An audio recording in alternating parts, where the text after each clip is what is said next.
Hi everyone, welcome back to another video from Webtech Tutorial.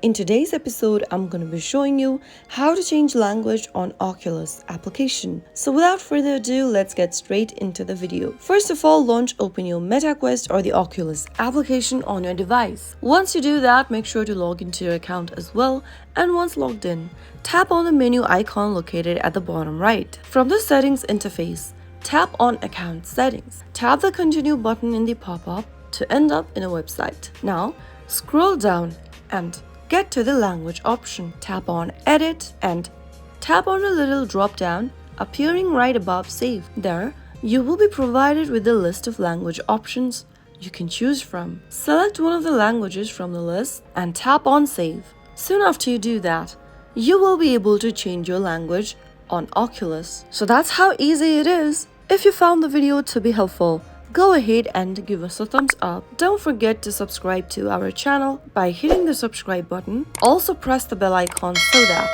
you'll never miss another upcoming upload from us. I will see you again in the next episode. Goodbye till then.